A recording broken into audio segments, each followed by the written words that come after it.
KGF का आखिर real life Rocky भाई कौन है? केजीएफ मूवी का रियल लाइफ रॉकी भाई कौन है, जिसे लोग गरीबों का रॉबिन हुड के नाम से जाना करते हैं। मूवी में यश ने जो रॉकी भाई का कैरेक्टर निभाया है वो असलियत में भी है। आपको जानकर हैरानी होगी, लेकिन केजीएफ नाम की सच में एक जगह है जो बेंगलोर से 80 किलोमीटर दूर मौजूद है। इस जगह का पूरा नाम कोलार गोल्ड फील्ड्स है और ये भारत की सबसे पुरानी सोने की खान है। एक समय में ये भारत को सबसे ज्यादा सोना देने वाली खदान हुआ करती थी और यहाँ पर राउडी थंगम का राज हुआ करता था, जिसको केजीएफ मूवी में रॉकी भाई के नाम से दिखाया गया। राउडी थंगम को उसकी मां ने पाल पोस के बड़ा किया था। थंगम बचपन से ही चोरी और मारा मारी में शामिल हो गया था और उसने एक गैंग भी बना ली थी, जिसका नाम उसने अपनी मां के नाम पर रखा। थंगम के ऊपर 42 क्रिमिनल केसेस दर्ज थे। गरीब लोगों ने थंगम का बहुत साथ दिया, जिससे बाद में राउडी थंगम का खौफ बहुत ज्यादा बढ़ गया, जिसके बाद सरकार ने उसे मारने के लिए एक स्पेशल टीम बनवाई और 27 दिसंबर 1997 को एनकाउंटर में थंगम को मार गिराया। दुनिया की जानी मानी भविष्यवाणी करने वाली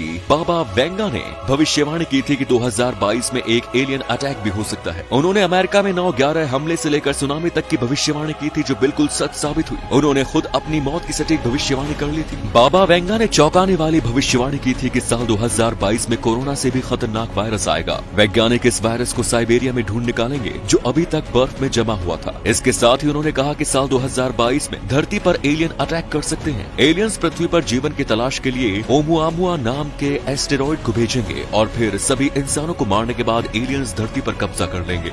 सोनम कपूर के पति आनंद आहूजा पर एक इंटरनेशनल कंपनी ने टैक्स फ्रॉड और फर्जी बिल देने का आरोप लगाया है। इन आरोपों के बाद सोशल मीडिया पर अलग हंगामा मचा हुआ है। सोनम कपूर ने ट्विटर में ट्वीट करके कह दिया कि सारे आरोप झूठे हैं और ये सब उनके पति को बदनाम करने की साजिश है। सोनम तो बस अपने पति का साथ दे रही थी, लेकिन मामला बहुत आगे बढ़ गया। कहा जा रहा है कि आनंद आहूजा ने टैक्स और कस्टम ड्यूटी से बचने के लिए कागजों से छेड़छाड़ की है, जिसके बाद अपने पति का सपोर्ट कर रही सोनम कपूर ने अपना ट्विटर अकाउंट डिलीट कर दिया, जिसके बाद ट्रोलर्स उन्हें बहुत ट्रोल कर रहे हैं। अब वो दिन दूर नहीं जब हवा में उड़ने वाली टैक्सी दिखाई देंगी, क्योंकि दुबई में फ्लाइंग टैक्सी का सक्सेसफुल ट्रायल कंप्लीट हो चुका है और 2024 तक ये टैक्सी हवा में उड़ती हुई दिखाई देंगी। इस उड़ने वाली टैक्सी को जर्मन ड्रोन कंपनी वोलोकॉप्टर ने बनाया है, जो दिखने में 2 सीट वाले एक छोटे हेलीकॉप्टर के केबिन जैसी है। टैक्सी के ऊपर 18 पावरफुल पंखे लगे हैं। बिना रिमोट कंट्रोल से चलने वाली ये टैक्सी मैक्सिमम 30 मिनट तक हवा में उड़ान भर सकती है। इसमें इमरजेंसी के लिए बहुत सारे इंतजाम किए गए हैं, जैसे बैकअप बैटरी, पंख और सबसे बुरे हालात का सामना करने के लिए कई पैराशूट भी रखे गए हैं। टैक्सी को स्मार्टफोन में एक ऐप की मदद से बुक कर सकते हैं। बुक करते ही पास में मौजूद वोलोकॉप्टर खुद आपके पास पहुंचेगा और आपको अपनी मंजिल तक पहुंचा देगा। ये 90 डिग्री पर उतर सकती है और उड़ान भर सकती है। इस फ्लाइंग टैक्सी की स्पीड की बात करें तो इसकी 100 किलोमीटर प्रति घंटे की रफ्तार से उड़ने की बात कही जा रही है। इन टैक्सी की बॉडी कार्बन फाइबर से बनी है, जिसके कारण इसका वजन काफी कम है।